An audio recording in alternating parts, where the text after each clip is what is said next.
नमस्कार प्रेक्षकांनो, स्टार प्रवाहावरील ठरलं तर मग या मालिकेच्या येणाऱ्या भागात आपण पाहणार आहोत की सायली अचानक गायब होते. त्यामुळे तिच्या घरच्यांमध्ये खळबळ उडते. अश्विनी आणि अर्जुन तिला शोधायला बाहेर पडतात. अर्जुन म्हणतो की तो चैतन्याला फोन करायला सांगतो.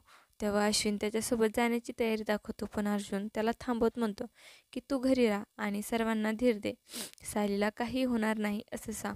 यानंतर अर्जुन पोलीस स्टेशनमध्ये सायलीला सोडवायला जातो. तिथे इन्स्पेक्टर त्याला सांगतो की सायलीवर गंभीर आरोप आहेत. चाइल्ड ट्रॅफिकिंगसारख्या गुन्ह्यासाठी तिला स्पेशल जेलमध्ये ठेवलं आहे. हे ऐकून अर्जुन हादरतो आणि विचारतो की तिने असा काय गुन्हा केला. इन्स्पेक्टर सांगतो की सायलीवर एका मुलाला पळवण्याचा आरोप आहे. अर्जुनला खूप मोठा धक्का बसतो. त्याचवेळी पोलीस स्टेशन बाहेर पत्रकार त्याच्यावर प्रश्नाची सरबत्ती करतात. तुमच्या बायकोवर चाइल्ड ट्रॅफिकिंगचा आरोप आहे. हे खरं आहे का? तुमच्या भावना काय आहेत? मधुकर पाटील आणि वात्सल्य आश्रमाचा या प्रकरणाशी काही संबंध आहे का? अर्जुनला या सगळ्यांचा खूपच राग येतो. आता पुढे काय होणार?